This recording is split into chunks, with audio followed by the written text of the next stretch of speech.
Hello everyone. आज के video में देखेंगे बिहार स्टेट 2023 का साइकोलॉजी का प्रीवियस ईयर क्वेश्चन, जो कि आपके बिहार स्टेट 2024 के लिए काफ़ी ज़्यादा इम्पोर्टेंट रहने वाला है। जब भी अगर आप पेपर देने चाहते हो किसी भी एग्जाम का, तो उसका प्रीवियस ईयर क्वेश्चन आपको देखकर जाना चाहिए, क्योंकि बिहार स्टेट में आपके हमेशा प्रीवियस ईयर क्वेश्चन से 20 से 25 क्वेश्चन डिटो क्वेश्चन आपको मैच करते हैं आपके प्रीवियस ईयर क्वेश्चन से। इसलिए आप प्रीवियस ईयर क्वेश्चन जरूर अटेम्प्ट करके जाइएगा। आपको सेम क्वेश्चन आपके प्रीवियस ईयर क्वेश्चन से आपके एग्जाम में 25 से 30 क्वेश्चन देखने को जरूर मिलेगा। तो आज के वीडियो में हम टोटल साइकोलॉजी पेपर का 100 क्वेश्चन आज हम देखने वाले हैं। तो बस आप वीडियो के अंत तक आप बने रहिएगा। अगर आप इसका पीडीएफ डाउनलोड करना चाहते हैं, तो इस वीडियो में आपको बता दूंगा कि आप पीडीएफ इसका कहाँ से डाउनलोड कर सकते हो। उससे पहले आपको बता दें कि अगर आप साइकोलॉजी पेपर 2 की तैयारी कर रहे हैं, चाहे बीपीएससी 3.0 या स्टेट 2024, तो सब कुछ नोट्स दिया जा रहा है सिर्फ 300 रुपीज़ के अंदर, जिसमें आपको प्रैक्टिस सेट प्लस थ्योरी, जिसके अंदर आपको 1500 plus question answer with explanation सही दिया जा रहा है। एनसीईआरटी चैप्टर वाइज क्लास 11 और क्लास 12 का क्वेश्चन आंसर सब कुछ दिया जा रहा है सिर्फ 300 में, जो अभी तक बहुत सारे बच्चे ले चुके हैं। अगर आप भी इंटरेस्टेड हो फर्स्ट अटेम्प्ट में, अगर आप बिहार स्टेट और बीपीएससी 3.0 क्लियर करना चाहते हो, तो ये नोट्स आपके लिए काफ़ी ज़्यादा इंपॉर्टेंट साबित होने वाला है। लेने के लिए आप मुझे इस नंबर पे व्हाट्सअप कर सकते हैं, जो कि मेरा पर्सनल नंबर है। चलिए शुरू करते हैं आज का पहला क्वेश्चन। मैं आपको दिखा दूं कि जो ये प्रीवियस ईयर क्वेश्चन है 14/9/2023 का, जो आपका एग्जाम हुआ था साइकोलॉजी पेपर 2, और आपका जो शिफ्ट है वो कोड नंबर 2 to 3 है, और टाइमिंग थी इसकी 3 बजे से 5:30 बजे तक, मतलब आपका 2.5 घंटे का आपका पेपर होता है। तो चलिए शुरू करते हैं आज का पहला क्वेश्चन, और आप लोग आंसर भी टाइप करते रहिएगा कमेंट बॉक्स में, जिससे आपको आइडिया लग सके कि आपकी तैयारी कितनी है। अगर आप 100 क्वेश्चन प्रीवियस ईयर क्वेश्चन में अगर आपका स्कोर कम से कम 75 प्लस आ रहा है, तो सोचो कि आपकी तैयारी काफ़ी अच्छी है। तो आज के वीडियो में हम टोटल 100 क्वेश्चन अटेम्प्ट करने वाले हैं, तो बस आप वीडियो के अंत तक आप बने रहिएगा। पहला क्वेश्चन है, मनोविज्ञान डैश के अनुभव और व्यवहार का अध्ययन करने वाला विज्ञान है। तो इसका राइट आंसर क्या हो जाएगा? तो ऑप्शन बी आपका राइट आंसर होगा, जीव।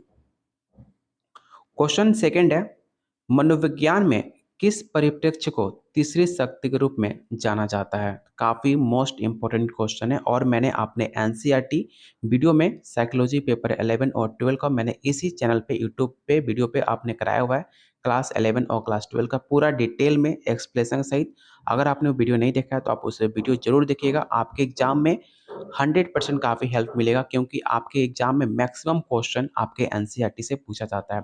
और इस प्रैक्टिस सेट में जो आपका प्रीवियस ईयर क्वेश्चन है, अगर आप एनसीईआरटी अच्छे से कंप्लीट किए हो, तो आराम से 30 से 35 क्वेश्चन आप इजीली बना सकते हो, क्योंकि एनसीईआरटी सेम क्वेश्चन एनसीईआरटी से उठाकर इस प्रीवियस ईयर क्वेश्चन में पूछा गया है।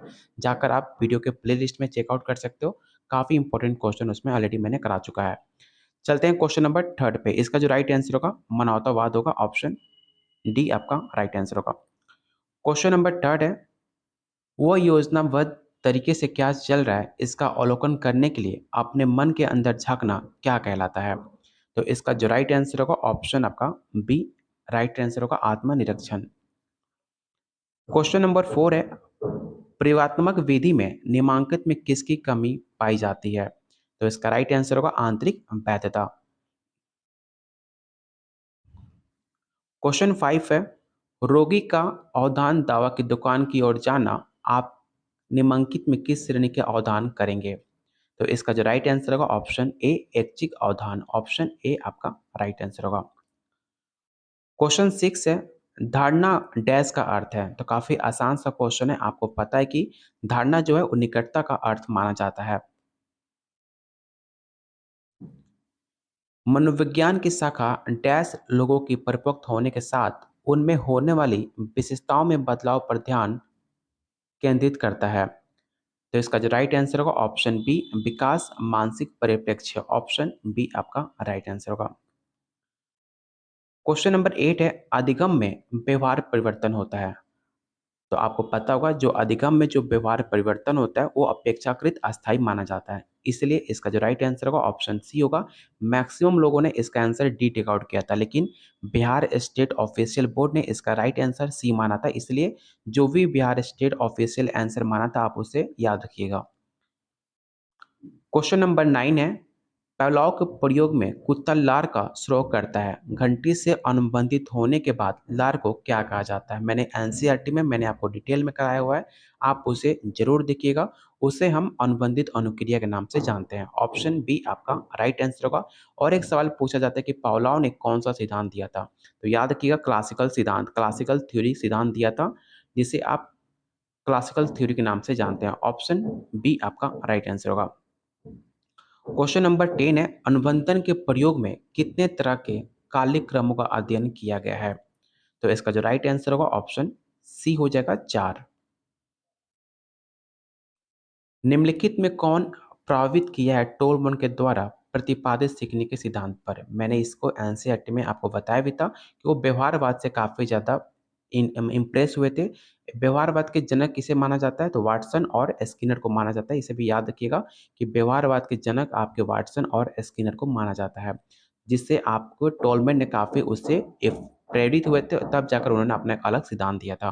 तो ऑप्शन इसका बी राइट आंसर होगा। क्वेश्चन नंबर 12 है, घोषणात्मक स्मृति डैश का एक प्रकार है।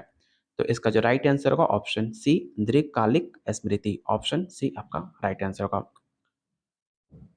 स्मृति के साधन के अस्तर मॉडल के अनुसार स्मृति का सही क्रम क्या है? मैंने इसे प्रैक्टिस सेट में आपको करा चुका हूँ। इसका जो सही क्रम होता है प्रत्यक्षण, अर्थगत स्तर और बनावट स्तर। अगर आपने मेरा पूरा वीडियो देखा होगा तो आप इस प्रीवियस ईयर क्वेश्चन में देखो कि मैक्सिमम क्वेश्चन मैंने ऑलरेडी अपने प्रैक्टिस सेट में और एनसीईआरटी में करा चुका हूँ। और जो मैं आपको नोट्स दे रहा हूँ 1500 प्लस आपको प्रैक्टिस सेट में क्वेश्चन आंसर व्याख्या सहित, और एनसीईआरटी में आपको 1000 प्लस एमसीक्यू। अगर आप इतना कंप्लीट कर लेते हो, चाहे वो बीपीएससी हो चाहे बिहार स्टेट, आपको 50% मैक्सिमम क्वेश्चन आपको सेम क्वेश्चन आपको प्रीवियस ईयर क्वेश्चन में देखने को मिलेगा। तो इसका जो राइट आंसर होगा ऑप्शन सी हो जाएगा। क्वेश्चन नंबर 14 है, विस्मरण के अधिकारक सिद्धांत डैश के द्वारा प्रतिपादन किया गया है। याद रखिए ये यहाँ पर दिक्कारक सिद्धांत पूछ रहा है विस्मरण के, ठीक है। तो इसको लेकर दिक्कारक सिद्धांत टू फैक्टर थ्योरी मत समझ लेना, नहीं तो आप गलती कर दोगे। टू फैक्टर किसने दिया था? तो टू फैक्टर थ्योरी आपके स्पीयरमैन ने दिया था, लेकिन यहाँ पे पूछा जा रहा है क्वेश्चन में विस्मरण के दिक्कारक सिद्धांत। तो इसका जो राइट आंसर होगा ऑप्शन सी होगा, मुल्लर और पिलजेकर। और जो आपके टू फैक्टर जो थ्योरी थी स्पीयरमैन की, वो आपका जी और एस था, जनरल टू स्पेसिफिक, ठीक है, सामान्य टू विशिष्ट। ये दो अलग अलग सिद्धांत है, इसे एक मत समझ लेना, नहीं तो आपका एक नंबर फ्री में चला जाएगा। क्वेश्चन नंबर 15 है, निम्नलिखित में कौन अभिप्रेरणा के बारे में सत्य नहीं है? तो इसका जो राइट आंसर होगा ऑप्शन डी, ये भूख पैदा करता है। और आप लोगों से रिक्वेस्ट है कि प्रीवियस ईयर क्वेश्चन 100 क्वेश्चन रट्टा मार लीजिएगा, जैसे मैंने अभी रट्टा मारा हुआ है। मैंने 100 क्वेश्चन, मुझे ऑटोमेटिक इसका आंसर याद है, क्योंकि मैंने इसे कितनी बार देख चुका हूँ। मुझे हर क्वेश्चन का आंसर जुबानी याद है कि इसका आंसर क्या होना चाहिए। इसलिए आप प्रीवियस ईयर क्वेश्चन को रट्टा जरूर मार लीजिएगा। अगर आप बार बार प्रैक्टिस करते हो तो ऑटोमेटिक आपको सारा आंसर याद हो जाता है। क्वेश्चन नंबर 16 है, निम्नलिखित में किस नियम द्वारा उत्तेजन निष्पादन संबंध की व्याख्या की गई है? तो काफ़ी आसान सा क्वेश्चन है। इसका जो राइट आंसर होगा ऑप्शन सी होगा, यक्स डोडसन नियम। प्रभाव नियम, तत्परता का नियम, ये सब नियम आपके थॉर्नडाइक द्वारा दिया गया था। 3 नियम, प्रभाव का नियम, तत्परता का नियम, और एक जो नियम था आपको कमेंट बॉक्स में बताना है कि थॉर्नडाइक ने 3 नियम कौन कौन से बताए थे। पहला आपका तत्परता, प्रभाव नियम, और तीसरा आपको कमेंट बॉक्स में टाइप करके बताना है, क्योंकि मैंने कई बार आपको बता चुका हूँ। क्वेश्चन नंबर 17 है, उपलब्धि प्रेरक पर निम्नलिखित में किसने महत्वपूर्ण योगदान दिया है? तो इसका जो राइट आंसर होगा ऑप्शन बी हो जाएगा, मैकीलैंड। निम्नांकित में किस अभिप्रेय का स्रोत बाहरी होता है? तो इसका जो राइट आंसर होगा ऑप्शन आपका बी राइट आंसर होगा। आपसे पूछा जा रहा है बाहरी स्रोत का, तो बाहरी स्रोत कौन होता है? एक्सटर्नल मोटिवेशन, ठीक है। तो ऑप्शन इसका बी राइट आंसर होगा। अगला क्वेश्चन है, स्वयं एक प्रतिक्रिया है जिससे संयुक्त होता है। आपका जो इमोशन है वो किससे संयुक्त होता है? तो इसका जो राइट आंसर होगा ऑप्शन डी हो जाएगा, ऑल ऑफ दिस। निम्नांकित में आवश्यकताओं का पदानुक्रम का प्रतिपादन किसने किया है? तो मैंने आपको कई बार बता चुका हूँ, नीड ऑफ थ्योरी। आवश्यकताओं का पदानुक्रम आपके मैस्लो साहब ने किया है, जिन्होंने जिन्होंने 5 अपना स्टेज बताया था आवश्यकता का। ठीक है? मैंने आपको एनसीईआरटी में पूरा डिटेल में कंप्लीट करा चुका हूँ। उस वीडियो को एनसीईआरटी ज़रूर देख के जाना, बहुत ज़्यादा आपको हेल्प मिलेगी। क्वेश्चन नंबर 21 है, किस प्रकार का चिंतन मनुष्य को अपने समस्या के समाधान में सहायता करता है? इसका जो राइट आंसर होगा ऑप्शन ई हो जाएगा। संप्रत्यय जिसमें नियमों के आधार पर परिभाषित किया जा सकता है उसे हम क्या कहते हैं? तो इसका जो राइट आंसर होगा ऑप्शन ए लॉजिकल संप्रदाय, तार्किक संप्रदाय। क्वेश्चन नंबर 23 काफी आसान सा क्वेश्चन है, एल्गोरिदम एवं स्वतः शोध किसकी विधियां मानी जाती हैं? तो आपको पता होगा जो एल्गोरिदम होता है वो समस्या समाधान का माना जाता है। ऑप्शन ए आपका राइट आंसर होगा। निम्नांकित में किस प्रकार का चिंतन रचनात्मक से संबंधित है? आपको बताना है कि क्रिएटिविटी किससे संबंधित मानी जाती है? तो आपको पता होगा अपसारण चिंतन। अपसारण चिंतन कौन होता है? डाइवर्जेंट। इंग्लिश में इसे डाइवर्जेंट थ्योरी के नाम से जानते हैं, जो कि ओपन एंडेड क्वेश्चन भी कहा जाता है। इसको हम हिंदी में अपसारी चिंतन के नाम से जानते हैं, जो कि क्रिएटिविटी के लिए जानी जाती है। तो ऑप्शन इसका बी राइट आंसर होगा। और आप लोगों से रिक्वेस्ट है, जितने लोग वीडियो देख रहे हो आप लोगों से रिक्वेस्ट है कि प्लीज़ वीडियो को लाइक और शेयर जरूर कीजिएगा, क्योंकि आपका एक लाइक हमें मोटिवेट करता है आप लोग के लिए और ज़्यादा मेहनत करने के लिए। तो प्लीज़ वीडियो को लाइक और शेयर जरूर कीजिएगा। अगर आप चैनल पर पहली बार आए हुए हैं तो चैनल को जरूर सब्सक्राइब कर लीजिएगा, क्योंकि बहुत जल्द आपको बीपीएससी 4.0 के लिए और स्टेट जो अगस्त में वैकेंसी आने वाली है उसके लिए साइकोलॉजी के लिए डिटेल में आपको थ्योरी सहित आपको क्लास यहाँ पे मिलेगा। तो चैनल को जरूर सब्सक्राइब कर लीजिएगा। क्वेश्चन नंबर 25 है, बुद्धि सामान्य तत्व एवं विशिष्ट तत्व से मिलकर बना हुआ है। इसके प्रतिपादन किसने किया है? तो जस्ट मैंने आपको बताया था स्पीयरमैन टू फैक्टर थ्योरी, जिन्होंने जनरल टू स्पेसिफिक अपने बुद्धि के बारे में बताया था। हिंदी में इसे सामान्य और स्पेसिफिक मतलब विशिष्ट होता है, जिसका राइट आंसर होगा ऑप्शन बी। क्वेश्चन नंबर 26 है, बुद्धि के किस सिद्धांत के अनुसार संगीत बुद्धि आध्यात्मिक बुद्धि के प्रकार हैं? तो काफी आसान सा क्वेश्चन है, मैंने आपको बताया भी है, बहुबुद्धि सिद्धांत, जिसके अंदर 8 सिद्धांत माने जाते हैं। 8 टाइप के सिद्धांत बहुबुद्धि में गार्डनर साहब ने बताया था। तो इसका जो राइट आंसर होगा ऑप्शन ई हो जाएगा, जिसके अंदर संगीत आध्यात्मिक बुद्धि उसके प्रकार माने जाते हैं। ऑप्शन ए आपका राइट आंसर होगा। क्वेश्चन नंबर 27, राष्ट्रपति महात्मा गांधी के शील गुणों में शांति और अहिंसा का शील गुण प्रधान था। उनके इस गुण में निम्न में किसमें रखा जा सकता है? तो काफी मोस्ट इंपॉर्टेंट क्वेश्चन है, इसे याद रखिएगा। कार्डिनल शील गुण में इसे रखा जा सकता है। ऑप्शन ए आपका राइट आंसर होगा। क्वेश्चन 28 है, एरिक्सन ने मनोसामाजिक विकास के सिद्धांत में किशोर अवस्था में मनोसामाजिक संकट क्या दर्शाया था? आपने सीटेट में और आपने बीएड में पढ़ा होगा, पहचान बनाम भूमिका भ्रम, जो कि एरिक्सन ने किशोर अवस्था को बताया था। ऑप्शन इसका बी राइट आंसर होगा। निम्नलिखित में कौन बिग 5 व्यक्तित्व गुणों में एक नहीं है? तो इसका जो राइट आंसर होगा ऑप्शन ए क्रिएटिविटी। मुर्रे के सिद्धांत को किस नाम से जाना जाता है? तो याद रखिएगा, थ्योरी ऑफ पर्सनालिटी के नाम से जानते हैं, जिसे आप हिंदी में इसको हम क्या कहते हैं? तो इसे हम आवश्यकता का सिद्धांत जानते हैं। इसको हिंदी में क्या, इंग्लिश में क्या कहा जाता है? Need theory of personality. Option C आपका राइट आंसर होगा। सामान्य अनुकूलन संरक्षण के प्रतिपादन किसने किया है? तो इसका जो राइट आंसर होगा ऑप्शन सी हंस सेली।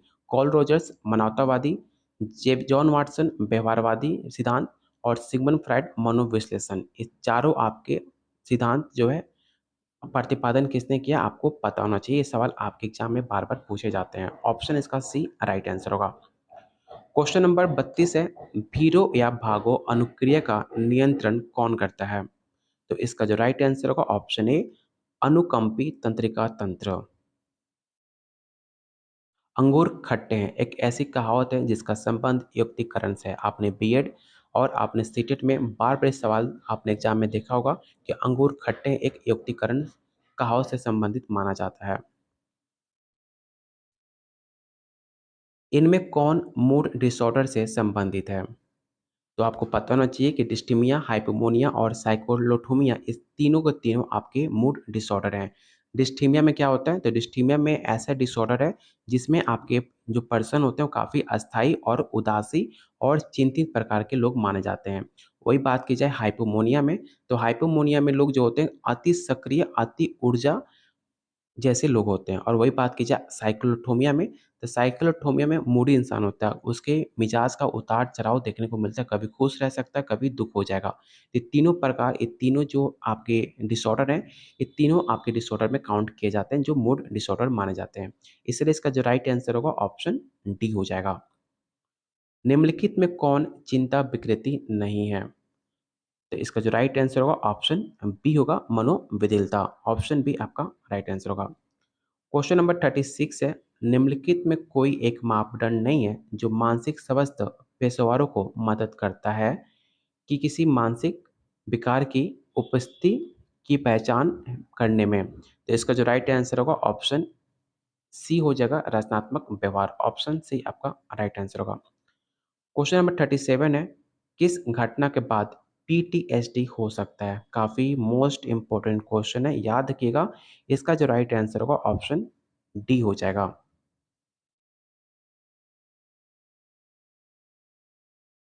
क्वेश्चन नंबर 38 है, मनोग्रसित बाध्यता व्यक्तित्व विकृति वाला व्यक्ति निम्नलिखित में कौन विशेषता प्रदर्शित करेगा? तो इसका जो राइट आंसर होगा option D, all of this. निम्नलिखित में किसे मनोविकृति का सामान्य सर्दी कहा जाता है? तो इसका जो राइट आंसर होगा ऑप्शन बी, अवसाद। ऑप्शन बी आपका राइट आंसर होगा। क्वेश्चन नंबर 40 है, अवसाद का सबसे प्रभावशाली सिद्धांत निम्न में कौन सा है? तो काफ़ी आसान सा क्वेश्चन है, आपको पता होना चाहिए। इसका जो राइट आंसर होगा संज्ञानात्मक सिद्धांत, जो कि आपके जीन पियाजे ने अवसाद के सबसे इफेक्टिव सिद्धांत के बारे में जिक्र की थी। तो ऑप्शन इसका बी राइट आंसर होगा। कौन सा एडीएचडी का लक्षण नहीं है? पहले तो आपको पता होना चाहिए कि एडीएचडी का फुल फॉर्म क्या होता है। ये भी सवाल पूछा जा सकता है कि एडीएचडी का फुल फॉर्म क्या है? तो याद रखिएगा, attention deficit hyper activity disorder. ठीक है, attention deficit hyper activity disorder ADHD का फुल फॉर्म होता है, जो कि आपके हकलाना से संबंधित नहीं माना जाता। ऑप्शन डी राइट आंसर होगा। जो ऐसे इंसान जो हकलाते हैं उसको कोई भी एडीएचडी का लक्षण नहीं माना जाता। ऑप्शन डी आपका राइट आंसर होगा। निम्नलिखित में आचरण विकार की कौन सी विशेषता है? तो इसका राइट आंसर होगा option D, all of this. Question मैं इसलिए जल्दी कर रहा हूँ कि वीडियो काफ़ी लंबा ना हो और आराम से हम 100 क्वेश्चन को अटेम्प्ट कर ले। नहीं तो मैं चाहता अगर तो हर एक पॉइंट को मैं अच्छे से एक्सप्लेन कर सकता हूँ, लेकिन ऐसे करने से वीडियो काफ़ी लंबा हो जाएगा और आपके पास काफ़ी कम टाइम है। और इस प्रीवियस ईयर क्वेश्चन को 3 से 4 बार आप वीडियो को ज़रूर देखिएगा, आपको अच्छे से सारे क्वेश्चन का आंसर याद हो जाएगा। बिना प्रीवियस ईयर क्वेश्चन देखे 3 से 4 बार बिना प्रैक्टिस किए एग्ज़ाम देखने मत जाना। सबसे पहले प्रीवियस ईयर क्वेश्चन को 3 से 4 बार अटेम्प्ट ज़रूर कीजिएगा, आपको काफ़ी ज़्यादा हेल्प मिलेगा। उसके बाद आप एनसीईआरटी का जो मैंने वीडियो करा चुका हूँ क्लास 11 और क्लास 12 का, उसे ज़रूर सारे क्वेश्चन को अटेम्प्ट करके जाइएगा। कम से कम मैंने 1000 प्लस क्वेश्चन को 11-12 से कंप्लीट कराया हुआ है, वो भी सारे क्वेश्चन को डिटेल में। अगर आप पूरा वीडियो अच्छे से देखते हो तो आपको बहुत सारे क्वेश्चन मिलते हैं, ऐसे क्वेश्चन जो आपके एग्ज़ाम में बार-बार पूछे जा सकते हैं। चलते हैं क्वेश्चन नंबर 43 पे। जब कोई व्यक्ति बॉडी डिस्फॉर्मिक विकार से पीड़ित होता है, तो उसके लक्षणों में क्या शामिल हो जाता है? तो इसका जो राइट आंसर होगा ऑप्शन बी, अपनी उपस्थिति में काल्पनिक या मामूलिक शारीरिक दोषों के बारे में जुनूनी रूप में चिंतित होना। ऑप्शन बी आपका राइट आंसर होगा। अगला क्वेश्चन है, डीएएसएम रूपांतरण विकार को शामिल करने से पहले इन मतोगतिकी में लोकप्रिय रूप से किस नाम से जाना जाता है? तो उसे हम जानते हैं हिस्ट्रिया। हिस्ट्रिया क्या होता है? हिस्ट्रिया एक मनोरोग बीमारी मानी जाती है। ऑप्शन ए आपका राइट आंसर होगा। तीव्र मानसिक दुर्बलता के स्तर में व्यक्ति की बुद्धि लब्धि क्या होती है? आपको बताना है कि तीव्र मानसिक बुद्धि लब्धि के बारे में। तो इसका जो राइट आंसर होगा ऑप्शन बी हो जाएगा, 20 से 35 तक। मानसिक ध्रुवलता के बारे में पूछा जा रहा है। वही पूछा जाता ध्रुव मानसिक के बारे में, तो इसका जो आईक्यू होता है 125 से आपका 135 माना जाता है। और जो आपके सामान्य बुद्धि होते हैं वो आपका काउंट किया जाता है 85 से 110, जो कि हमारे, चाहे मेरा आईक्यू हो चाहे आपका हो, मैक्सिमम जो आपके दुनिया में लोग हैं उनका जो जनरल आईक्यू होता है वो 85 से 110 होता है। तो इससे भी आप इसे ज़रूर याद रखिएगा। ऑप्शन इसका बी राइट आंसर होगा। क्वेश्चन नंबर 46 है, आश्रित मान्यता निम्नलिखित में किसे कहा जाता है? तो इसका जो राइट आंसर होगा ऑप्शन डी, गंभीर मानसिक मान्यता, ऑप्शन डी। न्यूरॉन की कोशिका शरीर को किस रूप में जाना जाता है? तो इसको हम सोमा के नाम से जानते हैं, ऑप्शन ए आपका राइट आंसर होगा। क्वेश्चन नंबर 48 है, मल्टीपल स्क्लेरोसिस में न्यूरॉन को किस हिस्से में क्षतिग्रस्त होने से तंत्रिका संचरण धीमा हो जाता है? तो इसका जो राइट आंसर होगा ऑप्शन आपका डी राइट आंसर होगा, माइलिन और ना, ऑप्शन डी आपका राइट आंसर होगा। क्वेश्चन नंबर 49 है, ये ये पहचाना जाने वाला पहला न्यूरोट्रांसमीटर कौन था? इस क्वेश्चन को वीवीआई क्वेश्चन टिक आउट कर लीजिएगा। ये सवाल 100% फिर से आपके एग्जाम में पूछा जा सकता है। याद रखिएगा, एसिटाइलकोलाइन, ऑप्शन ए आपका राइट आंसर होगा। क्वेश्चन नंबर 50, निम्नलिखित में कौन न्यूरोट्रांसमीटर और हार्मोन दोनों के रूप में कार्य करता है? तो काफ़ी आसान सा क्वेश्चन है। आपको बचपन से आप क्लास 6 से पढ़ते आ रहे हो कि न्यूरोट्रांसमीटर और हार्मोन में दोनों रूप में एंड्रोनाइन काम करता है। ऑप्शन सी आपका राइट आंसर होगा। क्वेश्चन नंबर 51, अभी तक हमने 50 क्वेश्चन अटेम्प्ट कर लिए हैं और हम 50 क्वेश्चन अटेम्प्ट करेंगे, तो बस वीडियो में बने रहिए और वीडियो को लाइक और शेयर ज़रूर कीजिएगा, क्योंकि ये ऐसे 100 क्वेश्चन है जो कि आपके पेपर में 25 से 30 क्वेश्चन डायरेक्ट देखने को मिल सकता है आपके आने वाले एग्जाम में। चाहे आप यूपीएससी 3.0 की तैयारी कर रहे हो, चाहे बिहार स्टेट को, आपके प्रीवियस ईयर क्वेश्चन से 5 से 10 क्वेश्चन, 15 से 12 क्वेश्चन हमेशा आपके एग्जाम में डायरेक्ट देखने को मिलता है। क्वेश्चन नंबर 51 है, ये शरीर के सभी ऊतकों में पाई जाने वाली विशेष कोशिकाएं हैं जो आवश्यकता पड़ने पर अन्य प्रकार की कोशिकाओं का निर्माण करने में सक्षम होती है। उसे हम स्टेम कोशिकाएं के नाम से जानते हैं। तो ऑप्शन इसका डी राइट आंसर होगा। क्वेश्चन नंबर 52 है, तनावपूर्ण स्थिति समाप्त होने के बाद हृदय और श्वास का धीमा हो जाना और पुतलियों को सिकुड़ना किसका कार्य माना जाता है? तो इसका जो राइट आंसर होगा ऑप्शन बी हो जाएगा। मस्तिष्क का कौन सा भाग हृदय गति, श्वास जैसे जीवन निर्वाह करने के लिए विशेष रूप से जिम्मेदार माने जाते हैं? तो उसे हम मजा के नाम से जानते हैं, ऑप्शन डी आपका राइट आंसर होगा। क्वेश्चन नंबर 54, डैश एक विधि है जिसके द्वारा आपके अनुरोध पर दूसरा व्यक्ति हाँ करता है, तो उसे हम कहते हैं आज्ञा पालन। कोई भी अगर आपके आज्ञा पालन मानता है तो उसे हाँ में ही आंसर देता है, तभी उसे हम आज्ञा पालन कहते हैं। तो ऑप्शन ए आपका राइट आंसर होगा। ऐसे क्वेश्चन आप देख रहे हो क्वेश्चन का लेवल क्या है, लेकिन इस उम्मीद में मत रहना कि जो पिछली बार आपका क्वेश्चन का लेवल था सेम आपको उसी लेवल का क्वेश्चन आपको इस बार देखने को मिले। मेरा उम्मीद है थोड़ा-सा क्वेश्चन का लेवल बढ़ सकता है, क्योंकि इस बार सीटें काफ़ी, मतलब बच्चे काफ़ी ज़्यादा फॉर्म फिल किए हुए हैं और आने वाले जो बीपीएससी 4.0 जो वैकेंसी है, उसमें आपके सीट सीट जो है काफ़ी लिमिटेड रहने वाला है। तो उस नज़र को रखते हुए बिहार स्टेट थोड़ा-सा क्वेश्चन को लेवल हार्ड रख सकता है, क्योंकि उसमें मैक्सिमम बच्चे क्वालीफाई ना करें, नहीं तो सीट काफ़ी कम है और बच्चे ज़्यादा क्वालीफाई हो जाएँगे, तो आने वाले एग्ज़ाम के लिए उनके लिए सिरदर्दी हो सकती है। तो हो सकता है कि इस बार थोड़ा क्वेश्चन का लेवल थोड़ा-सा आपको मॉडरेट देखने को मिल सकता है। क्वेश्चन नंबर 55 है, अंतर्व्यक्तित्व आकर्षण का क्या कारण माना जाता है? तो इसका जो राइट आंसर होगा ऑल ऑफ दिस, उपरोक्त में से सभी।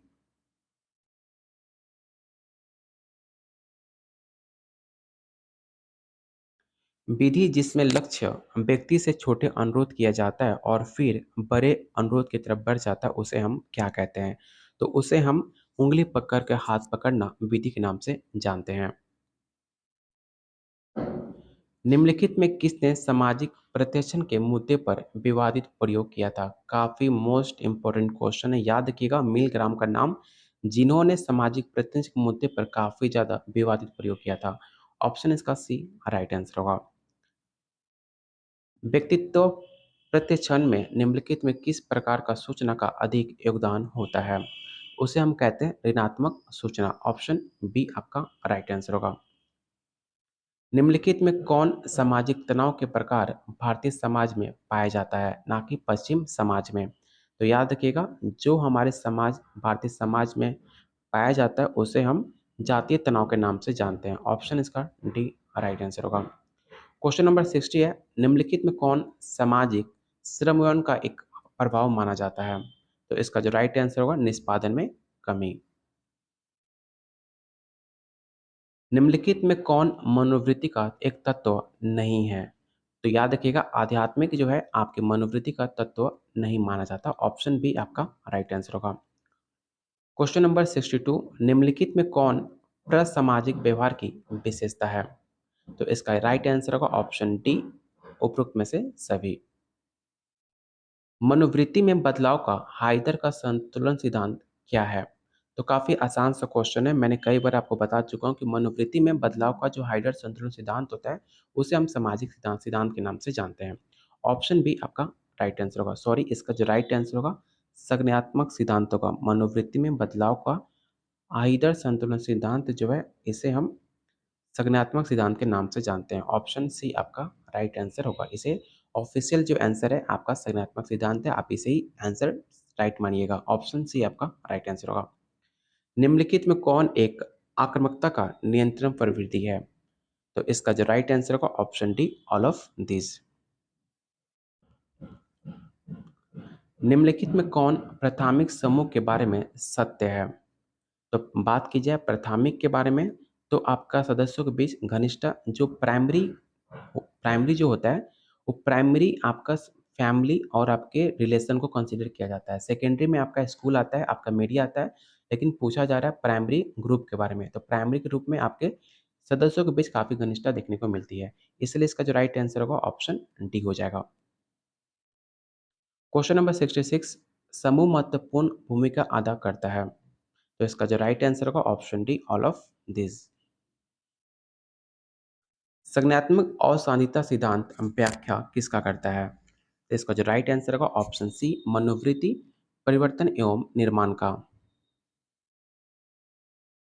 निम्नलिखित में कौन केंद्रीकृत संचार तंत्र नहीं है? तो पहिया जो है आपके केंद्रीकृत संचार तंत्र माना जाता है। ऑप्शन इसका ए राइट आंसर होगा। किस प्रकार का संचार अधिक विश्वसनीय होता है? तो याद रखिएगा, लिखित संचार को अधिक विश्वसनीय संचार माना गया है। ऑप्शन बी आपका राइट आंसर होगा। क्वेश्चन नंबर 70 है, नेतृत्व के महान मानव सिद्धांत को भी क्या कहा जाता है? उसे हम सिलगुन के सिद्धांत के नाम से जानते हैं। ऑप्शन ए आपका राइट आंसर होगा। क्वेश्चन नंबर 71, ब्रूम संबंधित है डैश के साथ। तो याद रखिएगा, ब्रूम जो होता है वो नेतृत्व के प्रासंगिक सिद्धांत के नाम से माना जाता है। ऑप्शन ए आपका राइट आंसर होगा। हेनरी फायोल निर्धारित किया है डैश का सिद्धांत। काफी मोस्ट इंपोर्टेंट क्वेश्चन है, याद रखना। हेनरी फायोल जो होते 14 सिद्धांत दिए थे। ऑप्शन इसका सी राइट आंसर होगा। निम्नलिखित में कौन एक रसायनता के बारे में सत्य नहीं है? तो इसका जो राइट आंसर होगा ऑप्शन बी, एक रसायनता का मानसिक एवं शारीरिक स्थिति है जो कि आपके सही नहीं है। ऑप्शन बी आपका राइट आंसर होगा। जब भी सवाल नहीं पूछे तो ध्यान से क्वेश्चन को रीड कीजिएगा, क्योंकि इसमें आपको काफ़ी ज़्यादा कंफ्यूजिंग और काफ़ी बच्चे इसमें गलती करते हैं। तो इसका जो राइट आंसर होगा ऑप्शन बी हो जाएगा। क्वेश्चन नंबर 74 है, एक रसायनता का मुख्य कारण क्या है? तो एक रसायनता का मुख्य कारण अभिवृद्धि कार्य माना जाता है। अगला क्वेश्चन है, रोसार का प्रक्षेपण परीक्षण किसको मापने के लिए डिजाइन किया गया है? तो इसका जो राइट आंसर होगा ऑप्शन ए होगा, अचेतन इरादे।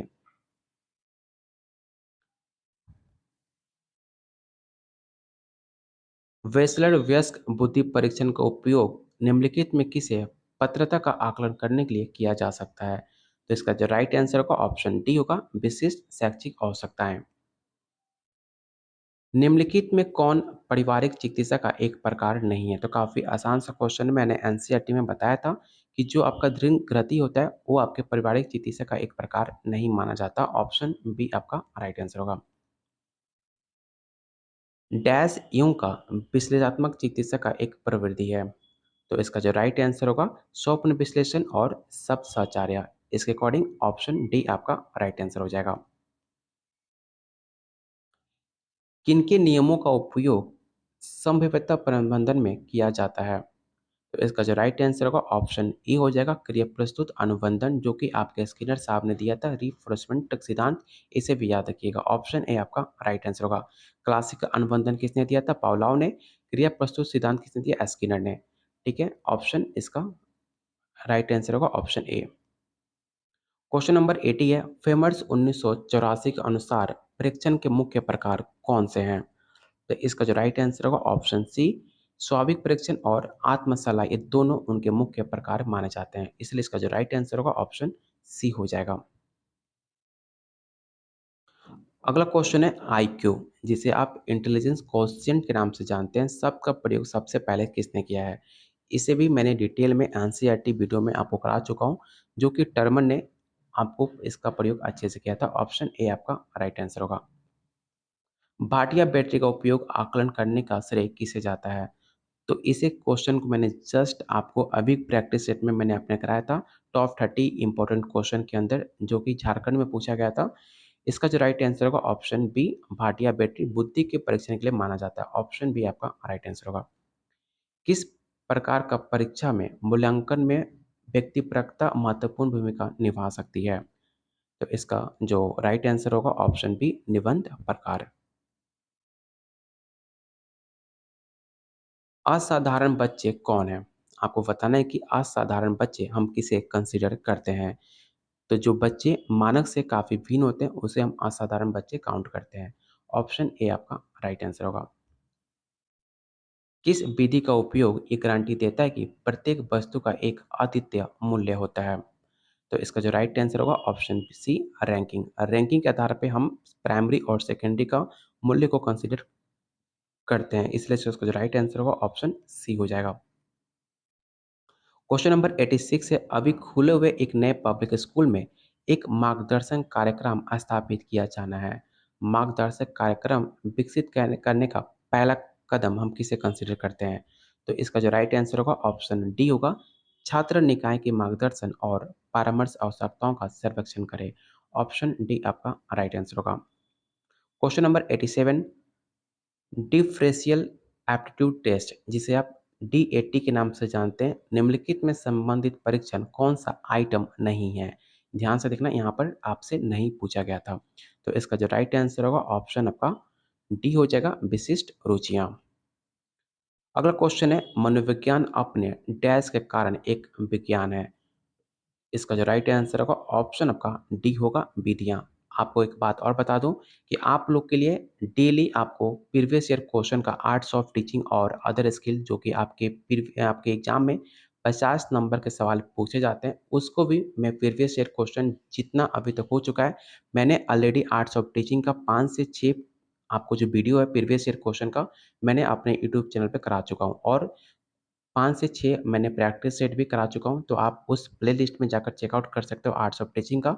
और आने वाली वीडियो में आज से या कल से आर्ट्स ऑफ टीचिंग का डेली आपको प्रीवियस ईयर क्वेश्चन टोटल 2019 से लेकर 2023 तक, टोटल अभी तक आपके 30 पेपर हो चुके हैं आर्ट्स ऑफ टीचिंग का, और आर्ट्स ऑफ टीचिंग का मैं 30 का 30 प्रीवियस ईयर क्वेश्चन आपने यूट्यूब चैनल पे कराने वाला हूँ डेली शाम को 6 बजे। तो 6 बजे शाम को डेली जॉइन हो जाइएगा, daily top 50 question arts of teaching and other skill का, जो कि आपके एग्जाम में काफ़ी ज़्यादा इंपॉर्टेंट रोल होने वाला है। आर्ट्स ऑफ टीचिंग ऐसा सब्जेक्ट है जो कि आपके एग्जाम में सेम क्वेश्चन आपको रिपीट होता है और सेम पैटर्न पे सवाल पूछे जाते हैं। किसी भी स्टेट पेपर को क्वालिफाई करने के लिए आर्ट्स ऑफ टीचिंग आपका स्ट्रॉन्ग होना चाहिए। अगर आप 50 में थोड़ा बहुत भी मेहनत करते हो, प्रैक्टिस करते हो, तो आसानी से आप 50 में 35 से 40 नंबर ला सकते हो। और arts of teaching psychology her subject का नोट्स प्रैक्टिस सेट काफ़ी कम रेट में दिया जा रहा है, तो लेने के लिए आप वीडियो के कमेंट बॉक्स में कमेंट कर सकते हैं। सिर्फ 151 में arts of teaching and other skill का 30 प्रीवियस ईयर क्वेश्चन आपको मिल जाएगा सिर्फ 151 में। तो लेने के लिए इस वीडियो के कमेंट बॉक्स में कमेंट कर सकते हैं, नहीं तो जो ये मेरा नंबर है, आप मुझे इस नंबर पे आप मुझे व्हाट्सएप कर सकते हैं, जो अभी तक बहुत सारे बच्चे ले चुके हैं। अगर आप फर्स्ट अटेम्प्ट में बिहार स्टेट क्वालिफाई करना चाहते हैं, जो कि आपके पास शानदार मौका है, अगस्त में फिर से आपका बीपीएससी 4.0 का वैकेंसी आने वाली है। अगर आप उस एग्ज़ाम में बैठना चाहते हो, तो ये प्रैक्टिस सेट, ये नोट्स आपकी जीवनी को, आपकी ज़िंदगी को बदल देने वाला आपके ऐसे नोट्स हैं, जो फर्स्ट अटेम्प्ट में आप पेपर क्वालीफाई करके बीपीएससी 4.0 में पेपर में एग्ज़ाम में बैठ सकते हो। तो चलते हैं क्वेश्चन नंबर 89 पे। इसका जो राइट आंसर हो जाएगा ऑप्शन डी होगा विधियाँ। क्वेश्चन नंबर 89 है, कौन असंगत पद है? काफ़ी आसान सा क्वेश्चन है, आपको पता होगा। प्रयोगात्मक शोध आपका असंगत पद है इन वाक्यों से। ऑप्शन ए आपका राइट आंसर होगा। क्वेश्चन नंबर 19, परिकल्पना का निर्माण कब होता है? तो परिकल्पना का निर्माण आपके शोध अभिकल्प के पूर्व माना जाता है। ऑप्शन बी आपका राइट आंसर होगा। क्वेश्चन नंबर 91 है, शोध में याक्षिक शब्द का क्या अर्थ है? तो काफ़ी बेसिक सा क्वेश्चन है, आपको पता होगा कि याक्षिक का जो शाब्दिक अर्थ होता है वो पक्षपात रहित होता है। ऑप्शन डी आपका राइट आंसर होगा। अगला क्वेश्चन है, साक्षकर अनुसूची एक प्रकार का डैश है? तो इसका राइट आंसर होगा ऑप्शन सी साक्षकर। आंकड़ों की संगति क्या दर्शाता है? तो आंकड़ों का संगति विश्वसनीयता दर्शाता है। Option B. कई वर्ग मान निकाले जब एफ ओ इजकल टू 12 हो और एफ ई इजकल टू 12 हो, तो इसका जो राइट आंसर क्या होगा? तो इसका राइट आंसर होगा ऑप्शन बी 32। सहसंबंध की सीमा डैश है? तो ये मैंने सवाल आपको एनसीईआरटी में कराया हुआ है। सहसंबंध का जो सीमा होता है वो होता है आपका +1 से लेकर -1 तक। ऑप्शन ए आपका राइट आंसर होगा। क्वेश्चन नंबर 96, टी परीक्षण में स्वतंत्र की डिग्री की गणना करें जब n इक्वल टू 100 होता है। ये भी सवाल आपके एनसीईआरटी से पूछा गया है, तो आपको बताना है कि इसका राइट आंसर क्या होगा। तो इसका राइट आंसर ऑप्शन ई हो जाएगा 98। मैंने एनसीईआरटी में आपको फाइंड करने के लिए बताया भी कि कैसे आप इसे फाइंड कर सकते हो, तो वीडियो जरूर एनसीईआरटी का आप जरूर देखिएगा। क्वेश्चन नंबर 97 है, टी अनुपात का उपयोग समूह के माध्य के बीच सार्थक अंतर जानने के लिए किया जाता है। तो इसका जो राइट आंसर होगा ऑप्शन ए 2। पूर्ण शून्य का उदाहरण डैश स्केल है? तो इसका जो राइट आंसर होगा ऑप्शन सी होगा अनुपात स्केल, रेशियो स्केल के नाम से भी हम जानते हैं। केंद्रीय प्रवृत्ति में क्या शामिल है? तो काफ़ी आसान सा क्वेश्चन है। केंद्रीय प्रवृत्ति में आपके मध्य, माध्यिका और बहुलक, ये तीनों के तीनों शामिल होते हैं, इसलिए इसका जो राइट आंसर होगा ऑप्शन डी होगा। और आज का लास्ट और काफ़ी मोस्ट इम्पोर्टेंट क्वेश्चन, सहसंबंध का प्रयोग होता है चरों के बीच में डैश निकालने के लिए। तो इसका संबंध निकालने के लिए प्रयोग हम करते हैं। ऑप्शन ए आपका राइट आंसर होगा। ये रहा आपका टॉप 100 साइकोलॉजी पेपर 2 का स्टेट 2023 का प्रीवियस ईयर क्वेश्चन, जो कि आपके एग्जाम में डायरेक्ट 15 से 20 क्वेश्चन आपके एग्जाम में डायरेक्ट देखने को मिल सकता है। उम्मीद करता हूँ आज का मेरी मेहनत आपको काफ़ी पसंद आई होगी, तो प्लीज़ इसी मेहनत को देखकर वीडियो को लाइक और शेयर करने में बिल्कुल भी कंजूसी मत कीजिएगा। और मैं आपको बता दूं कि डेली शाम को 6 बजे और डेली शाम को 7 बजे साइकोलॉजी पेपर का क्लास होता है, और डेली शाम को 6 बजे आर्ट्स ऑफ टीचिंग और अदर स्किल, जो कि आपके एग्जाम में 50 नंबर के सवाल पूछे जाते हैं। तो डेली 6 बजे आर्ट्स ऑफ टीचिंग और डेली शाम 7 बजे आपका साइकोलॉजी क्लास चलता है, उसे ज़रूर ज्वाइन कीजिएगा। आपका एग्जाम में काफ़ी ज़्यादा हेल्पफुल होगा। अगर आप इसका नोट्स लेना चाहते हैं तो सिर्फ आपको 300 में, अगर आप सिर्फ एनसीईआरटी चैप्टर वाइज क्लास 11-12 का क्वेश्चन आंसर लेना चाहते हैं तो सिर्फ आपको 151 में आपको मिल जाता है। अगर आप इसका कॉम्बो लेते हो तो आपको 50% डिस्काउंट और आपका 100% जो आपका सिलेबस है उसे कवर हो जाता है, और आप इसे फर्स्ट अटेम्प्ट में पेपर को क्लियर कर सकते हो। और आपको मैं हेल्प भी कर दूंगा कि आपको कैसे तैयारी करनी है, आपको कौन से प्रैक्टिस सेट, कौन से चैप्टर को पहले करना है, सब कुछ मेरे तरफ से आपको सपोर्ट की जाएगी। लेने के लिए आप मुझे इस नंबर पर व्हाट्सअप कर सकते हैं या इस वीडियो के कमेंट बॉक्स में कमेंट कर सकते हैं। तब तक के लिए कीप वॉचिंग, कीप शेयरिंग।